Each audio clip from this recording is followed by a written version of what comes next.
কোনো সমস্যা নাই, কনিমের পাশে আমরা দাঁড়াইছি 48 ঘন্টা। আচ্ছা কনিম আমরা সাইমনের জন্য যে সে পর্যন্ত কাজ করছে। আজকে তো কাজ তো সাইমন কই সাইমন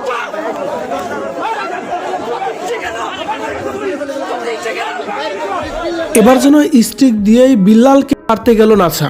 হঠাৎ করে কি এমন ঘটলো তাদের মধ্যে অনেক ভালো সম্পর্ক থাকা সত্ত্বেও সবার সামনে নাসা স্টিক নিয়ে বিল্লালকে মারতে গেল।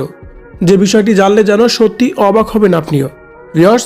তাই বিষয়ে জানতে সম্পূর্ণ ভিডিওটি দেখে সঙ্গেই থাকুন। সাইমনের জন্য হাত ওঠে না কেন? আমি তো বলি আমি সাইমনের জন্য কোনো কন্ট্যাক্ট আছে?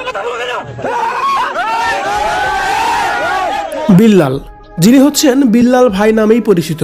সোশ্যাল মিডিয়ায় কেউ তাকে আব্বা বলেও ডাকে, আবার অনেকেই অনেক নামে ডাকে বিল্লালকে। আর সেই বিল্লাল বিভিন্ন জায়গায় ফান্ড কালেক্ট করে বিভিন্ন অসহায় মানুষের মধ্যেই বিতরণ করেন। আর এমন ভিডিওই দেখা যায় সোশ্যাল মিডিয়ায়। যদিও তার কোনো পেজ এখন নেই, তার যে মূল পেজ ছিল সেই পেজটি ইতিমধ্যে রিমুভ হয়ে গেছে, যার কারণে নতুন কোনো পেজে কাজ না করে অসহায় মানুষদের দিকে হাত বাড়িয়েছে। তাই তো তার ওই ধারাবাহিকতায় কদিন আগেও সাইমন নামে উত্তরবঙ্গে এসে 10 লাখ টাকা সংগ্রহ করে দেওয়া হয়েছে।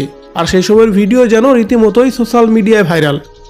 আর সেই বিষয় নিয়েই আবারও নতুন করে দেখা গেল শেরপুরে কনিমিয়া নামে একজনের কিডনি ড্যামেজ হয়ে যাওয়ার সেই ব্যক্তির 10 লক্ষ টাকা তোলার জন্য ইতিমধ্যেই ফান্ড কালেক্ট শুরু করে দিয়েছে বেল্লাল সহ তার টিম। আর এইসব বিষয় নিয়ে নাসা এবং কি বিল্লালের মধ্যে কথা হচ্ছিল। কথা বলতে বলতে এক পর্যায়ে রাগান্বিত হয়ে নাসা বিল্লালকে মারতে যায়, তাও আবার স্টিক দিয়ে।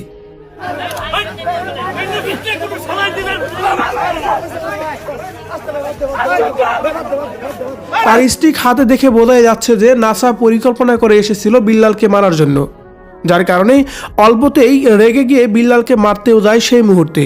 আর এমন কিছু ভিডিওই যেন রীতিমতোই সোশ্যাল মিডিয়ায় ভাইরাল। এদিকে খোঁজ নিয়ে জানা যায় যে বিল্লালকে মারার উদ্দেশ্য শুধু একটাই, যেখানে কিনা বেল্লাল বলেছিল আমরা সাইমনের জন্য কাজ করেছি। নাসা তো বলেছিল যে কনিমার জন্য কাজ না করে সাইমনের জন্য করতে গেছি কেন? এখন তো আমরা কনিমার জন্য কাজ করতে আসছি এবং কি করতেছি, তাহলে তুমি সাইমনের জন্য করনি কেন? নাসাকে এমন প্রশ্ন করতেই যেন এক প্রকার উত্তেজিত হয়ে সেই মুহূর্তে বিল্লালকে মারধর করার জন্য তার পুরো টিম ইতিমধ্যেই যেন সরগম তৈরি করে সেই মুহূর্তেই। এবং কি অনেকেই দেখা যায় বিল্লালকে বাজে ভাষায় গালিগালাজও করতেছিল। এভাবেই বিল্লালকে মারার জন্য তারা প্রস্তুত হয়েছিল। ভিউয়ার্স, স্টিক নিয়ে সবার সামনেই নাসা বিনোদন নামে যে ব্যক্তিটি বিল্লালকে মারতে গেল, এই বিষয়টাকে আসলেও আপনি কিভাবে দেখছেন? অবশ্যই কমেন্ট করে জানাবেন কমেন্ট বক্সে।